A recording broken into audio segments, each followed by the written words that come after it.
What's up, YouTube? Long time no see. I know it's been a while since my last video, but I'm back. And what better way to return than by diving into some underrated horror movies? Now, we all know the classics, but what about the sequels that don't always get the love they deserve? Today we're counting down 3 underrated horror sequels that deserve a second look.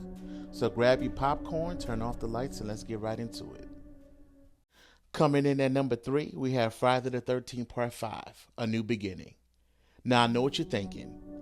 Isn't this the one without Jason? And yeah, you're right. But hear me out. Now the sequel picks up after the final chapter, following an older, traumatized Tommy Jarvis as he struggles with his past. Now the film plays with the idea that Tommy might be the killer himself, creating a whodunit slasher within the Friday the 13th formula. Now instead of Jason, we get Roy Burns as the copycat killer, which pissed off a lot of fans. But honestly, this film is a wild ride.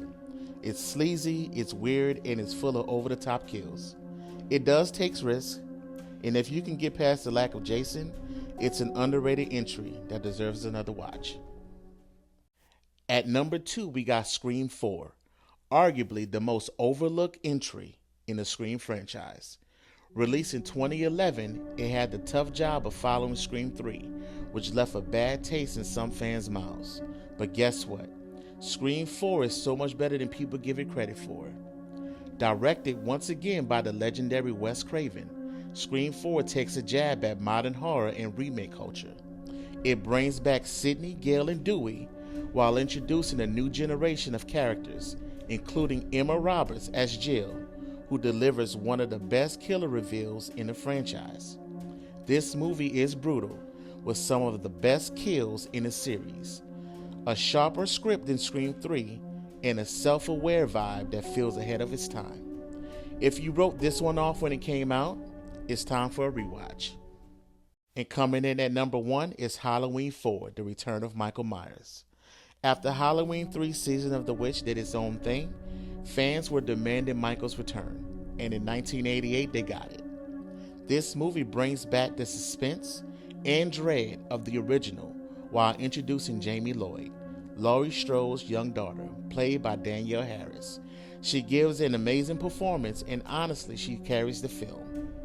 The atmosphere in this one is fantastic. It feels cold, isolated, and tense. And let's talk about that ending.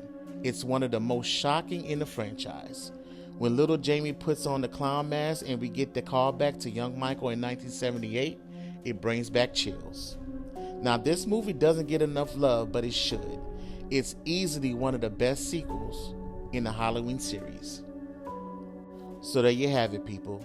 3 underrated horror sequels that deserve more appreciation. What do you think? Did I miss any hidden gems? Drop a comment below and let me know your favorite overlooked horror sequels. And since it's been a while, if you're new here, make sure you hit that like button and subscribe for more horror content. I promise I won't disappear again. Till next time.